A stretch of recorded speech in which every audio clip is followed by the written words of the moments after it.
voir Geoffroy. Parce qu'en fait, Geoffroy a quand même un parcours quand même, comment dire, pas atypique, mais c'est vrai que il a fait partie d'une des startups qu'on a, qui était donc, on peut le dire, concurrente à Greenlink pour laquelle on exerce, mais qui était hors sol. C'est un peu les. Il y avait plein de superlatifs pendant pas mal de temps, mais en tout cas, toi, tu t'occupais de la verticale de suite d'ailleurs de la partie. On va dire hors marché français, puisque tu étais la tête de gondole, on va dire le directeur, je pense, d'Espagne, et maintenant tu as la verticale Terrata Spain, comment tu dis Terrata Spanish, Terrata Frances, comment Non, tu... je vais t'expliquer ça, mais oui, alors, donc chez Mastéos, effectivement, en fait, la Mastéos a été une aventure vraiment très belle avec une croissance qui était fulgurante, parce qu'on était on est quand même monté jusqu'à 500, quasiment 500 employés. Ouais. Et en image de marque, etc., il y a vraiment des très belles choses qui avaient été faites. Et ça, c'est vrai qu'autant l'équipe branding, communication, marketing, et puis même après les investissements et le soin qui était apporté à la marque était vraiment important. Ah non, non, mais moi je te le dis, c'était très très fort. D'un point de vue extérieur, nous, petite marque de notre petit village d'irréductible gaulois, il est vrai que le branding était fantastique. Mais bon, on va y revenir ou pas. Et la partie internationale, bah, effectivement, en fait, si tu veux, pour la petite histoire, on a attaqué la partie internationale à partir du moment où il y a eu la première levée de fonds importante, qui était une levée de fonds de 15 millions. Et après ça, on a ouvert la Belgique et l'Espagne. Et effectivement, moi, je m'occupais de cette partie-là, expansion. D'accord, même des autres pays. Ouais, Belgique, Espagne. Et si tu veux, ce qu'on voulait faire, c'était vraiment créer le leader de l'investissement locatif en Europe. Alors évidemment, comme tu le sais, on n'a pas réussi à faire ça. Est-ce que c'est... Mastéos existe toujours, hein. Mastéos existe toujours et il a été repris par Novaxia. Et il n'est pas dit qu'un jour ou l'autre, ça reparte pas dans ce sens-là. Et en tout cas, pour revenir là-dessus, le jour où finalement il y a eu des difficultés côté Mastéos, en Espagne, on avait vraiment une équipe qui était très bonne. Alors c'était le cas aussi en Belgique, on avait une très bonne équipe. Mais la Belgique avait souffert plutôt du fait que le groupe Mastéos, si tu veux, n'aille pas bien à ce moment-là. Et on avait déjà dû arrêter la Belgique. Et l'Espagne, au moment où il s'est agi de faire à peu près la même chose, il se trouve que comme moi, j'ai 3 appartements invest locatifs en Espagne et que j'adore l'Espagne, et qu'on avait une équipe aussi avec qui on avait des affinités particulières qui nous donnaient envie de continuer l'aventure, on a décidé de créer une nouvelle marque, une nouvelle entreprise pour continuer et pas tout jeter à la poubelle. Parce que ça fait vraiment mal au cœur. Des choses à la poubelle, surtout quand tu as créé une bonne équipe et que tu veux la garder et pérenniser l'affaire.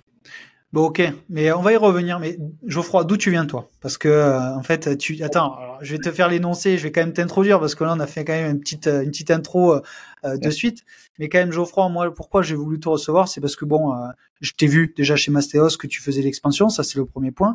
Et la deuxième, c'est que moi je m'intéresse à l'immobilier au sens général et j'aime aussi aller découvrir, du coup, ce qui se fait de l'immobilier aussi à travers l'Europe, parce que on est très nous Français, on croit qu'on a, alors peut-être que tu vas me le dire, mais on est peut-être le meilleur pays du monde pour investir, mais peut-être oui ou non, et ça se débat. Mais peut-être que dans d'autres pays, il y a d'autres caractéristiques, d'autres avantages. Et moi, j'ai envie de donner à l'audience, il n'y a pas que peut-être la France, il y a peut-être aussi d'investir en premier en France, en Espagne en premier, ou ensuite et vice versa, tu vois. Donc, mais déjà, qu'est-ce qui t'a amené toi, avant d'arriver à Mastéos, qu'est-ce que t'as fait avant pourquoi t'es arrivé à l'investissement immobilier? Alors, je suis très content que tu me poses cette question, parce que c'est vrai que, et en fait, c'est un peu un hasard, mais moi, pendant quasiment 10 ans, j'ai déjà été dans l'immobilier. Donc, en fait, si tu veux, j'ai fait une école de commerce, un peu le parcours classique, entre guillemets, de prépa HEC et puis école de commerce. C'est ça, l'EM Lyon. Et je me spécialisais en finance d'entreprise. Et un peu par hasard, après avoir fait un stage d'audit financier chez EY, donc vraiment très très loin de l'immobilier, très loin de la start-up, etc. à ce moment-là. J'ai cherché une aventure en start-up. Ça, c'est en 2013. Ah oui. Non.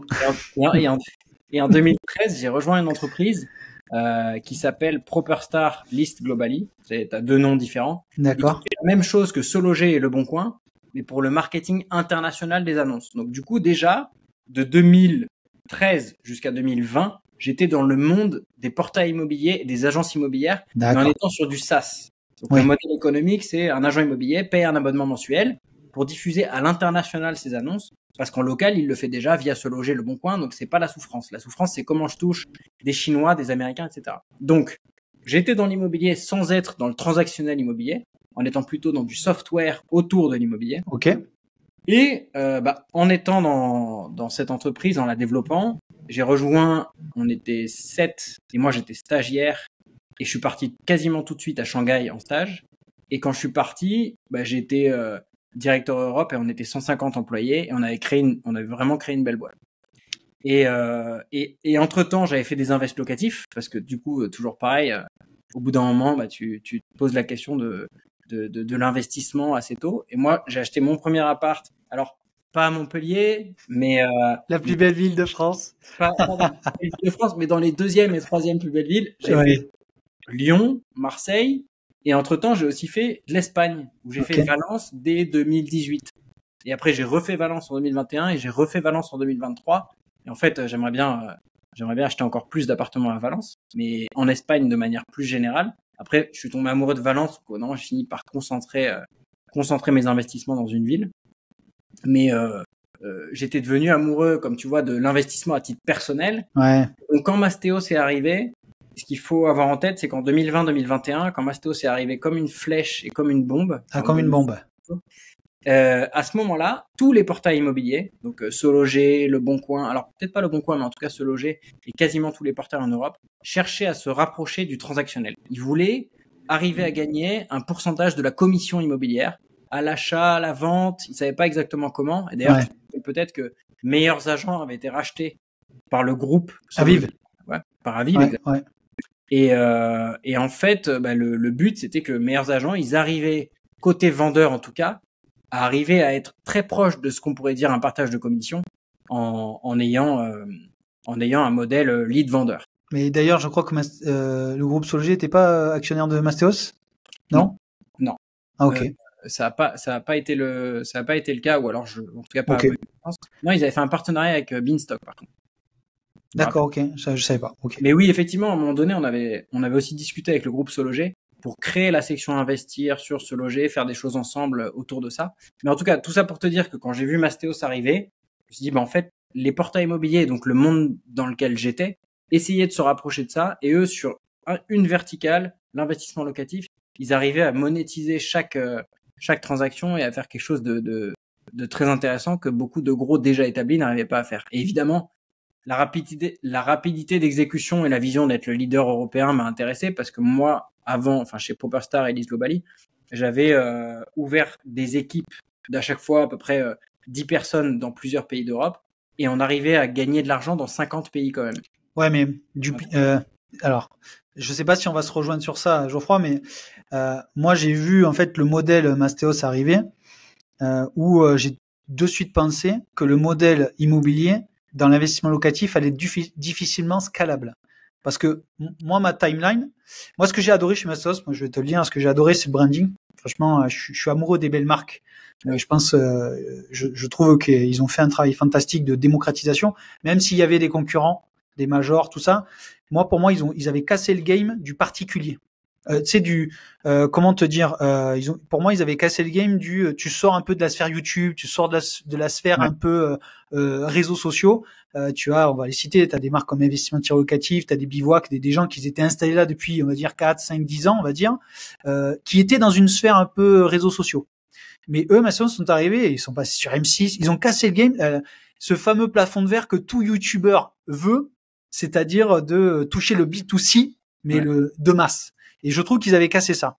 Mais pour moi, je me suis dit à un moment donné, c'est comment dire, soit ils cassent le truc, ils arrivent, et je ne savais pas comment parce que je suis pas expert de ça, mais pour moi c'était plutôt un business duplicable que scalable, parce que l'immobilier est duplicable, l'immobilier est pas scalable. Donc en fait, je sais pas si tu partages ça, mais j'aimerais bien avoir ton avis. En fait, je te rejoins sur en tout cas sur beaucoup d'éléments. Donc créer une belle marque qui ensuite peut scaler, c'est déjà créer une marque qui peut parler à beaucoup de gens sur une proposition de valeur qui peut être adoptée par différentes classes d'âge aussi. Mais c'est vrai que ça a été Maxime, qui était un des deux fondateurs avec Thierry. Il y avait Thierry qui était justement vraiment très... Maxime Anquier, je crois que c'est lui. Ouais. Maxime Anquier et Thierry Vignal. Ouais. Et en fait, Maxime est très très fort sur à la fois la partie l'attention à la marque, etc. Alors pas tout seul évidemment, hein, avec une équipe très bonne. Je te raccrocher ça. Avec une très bonne équipe en brand et communication et marketing qu'il a créé autour de lui. Et sur la partie scaling, donc justement le fait d'être en fait un ingénieur de la croissance. Et sur la partie image de marque, et en fait les deux, c'était le seul moyen de tout cartonner, c'était d'arriver à allier les deux. Sur la partie communication, relations presse, capacité à justement élever des fonds et en même temps aller représenter la marque, là-dessus Thierry était très fort. Ah oui, ça c'est sûr. Le combo des deux, ils ont vraiment réussi à créer quelque chose d'extraordinaire. Pas tout seul, mais c'est vrai que leur talent et leur capacité à s'entourer a fait qu'ils ont réussi à scaler la chose. Alors sur la scalabilité du modèle, là où je te rejoins que partiellement, c'est que je suis profondément convaincu du fait qu'il y a quand même quelque chose à faire. Ouais. Le modèle qui a été utilisé n'était pas le bon, notamment le fait de CDIser peut-être beaucoup trop sur un secteur en cas de retournement de cycle. En particulier en France, en particulier dans un pays dans lequel il est très difficile de réduire la voilure rapidement. Ouais. C'est là où ça peut te tuer rapidement. Et c'est ça en fait qui s'est passé pour nous. Mais sur le modèle en tant que tel et sur la capacité de scaler, même dans l'immobilier, elle est réelle. Simplement, elle est réelle sur des modèles à la mandataire, justement, un modèle mandataire. Et c'est d'ailleurs un pivot qu'on a essayé de faire et on a vraiment tout donné pour réussir ce pivot. Et simplement, en termes de timing, il faut plus de temps que ce qu'on avait pour réussir ce pivot-là. Mais c'est jouable. Et même sur les travaux, on peut créer des modèles qui sont scalables sur les travaux aussi. Mais, et ça après, c'est une différence d'opinion personnelle ou je pense que tout le monde n'est pas d'accord sur le sujet. Moi, je suis persuadé que le seul moyen de scaler les travaux, c'est en mode assistance en maîtrise d'ouvrage, mais surtout pas contractant général. Donc ça, c'est pareil, c'est des erreurs où... Pourquoi contractant général, on est responsable légal ou responsable à hauteur de la totalité du projet. Ouais. Et donc, sur une volumétrie importante, ce qui peut se passer, c'est qu'à un moment donné, s'il y a des conflits ou des choses comme ça, on a une responsabilité globale sur le projet. Donc, il faut assumer typiquement des indemnités clients, des choses comme ça. Ouais. En assistance en maîtrise d'ouvrage, on est un pas en arrière sur la gestion de projet. Et donc, la responsabilité, c'est la responsabilité du contractant général, pourvu que le client signe en direct avec le contractant général. Et ouais, je te dis, il faut qu'il signe en direct avec l'entreprise. Il faut qu'il signe en direct avec l'entreprise. Ouais. Mais du coup, la responsabilité suit l'argent, donc il faut pas, sur les choses qui ne sont pas du tout scalables, il faut pas se rendre responsable. Et typiquement, les travaux, malheureusement, c'est un sujet sur lequel il y aura toujours un chantier sur X pour arriver à faire en sorte que ce X soit le plus élevé possible, que ce soit un sur 100 et non pas un sur 5. C'est justement là où il faut arriver à le minimiser, mais il y aura toujours des problèmes. Sur certains chantiers, il y aura toujours des problèmes. Parce que la différence entre AMO et contractant, c'est quand même une histoire pour moi, il y en a une, c'est la responsabilité. C'est essentiellement ça, ouais. Parce que dans les faits, tu suis des travaux, tu fais des recommandations, c'est toi qui sélectionnes les boîtes. J'ai envie de te dire. Mais il y en a un qui est plus du conseil et de la gestion de projet, et l'autre où on a la responsabilité totale parce qu'on a encaissé la totalité de l'argent. Ouais. Et du coup, moi, la seule chose, c'est effectivement, c'est pour ça que c'est un modèle qui est très compliqué à scaler parce qu'en fait, si jamais, admettons, sur toi, puisque tu es exactement dans ce secteur-là, admettons que demain, tu es 30 chantiers à gérer à Metz, parce que vous commencez à cartonner à Metz. Ouais. Si tu as 30 chantiers en parallèle, que tu as le malheur de travailler sur 10 de ces 30 chantiers avec une entreprise, et que cette entreprise-là fait faillite, par exemple, tout à fait, là, tu es mal. Et donc, en fait, tu es obligé de mettre en place des règles de, diversification et maximum de chantiers par entreprise, etc. Exact. C'est facile de les conceptualiser, de les théoriser. C'est difficile de le mettre en pratique parce que si à un moment donné, tu as une hypercroissance sur une ville donnée, tu auras tendance, et c'est humain et naturel et compréhensible, à travailler avec une entreprise avec qui ça se passe bien jusque-là. Ouais, exact. Le problème, c'est le jusque-là. C'est que cette entreprise qui jusque-là, elle est très bien, peut très bien partir en faillite du jour au lendemain pour des raisons... Mais tu vois, moi, je pensais qu'à un moment donné, vous alliez vous franchiser. Avec la marque que vous aviez créée, je me suis dit, c'est peut-être un modèle sur lequel moi, j'adore le modèle de la franchise. J'ai eu travailler dans mes aventures passées en tant que salarié dans des modèles franchise. J'ai trouvé, je crois que c'est que français, franchise, je crois. Et après, tu as des master franchise, mais non, c'est européen. Non, franchise, au contraire, les rois de la franchise, c'est les Américains. Ah oui, pardon, moi je dis n'importe quoi. Tu as raison, effectivement. Oui. Et même en Espagne, tu vois, par exemple, sur ces marchés-là, en Espagne, le marché immobilier de la marque immobilière est très, très développé sur la franchise. D'accord. Très peu développé sur le mandataire. D'accord. C'est la fin de l'épisode. J'espère que cela vous a plu. Mais on va pas se quitter comme ça. Et il existe 3 moyens pour continuer ensemble. Premièrement, me faire des retours. Je réponds à tout. Deuxièmement, la newsletter.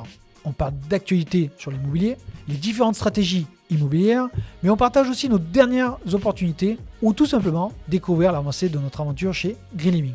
Ou sinon, la troisième, c'est de pouvoir bosser, travailler avec nous. Et là, on a 2 formats, l'accompagnement et le clan. Donc je vous dis à très vite. Ciao.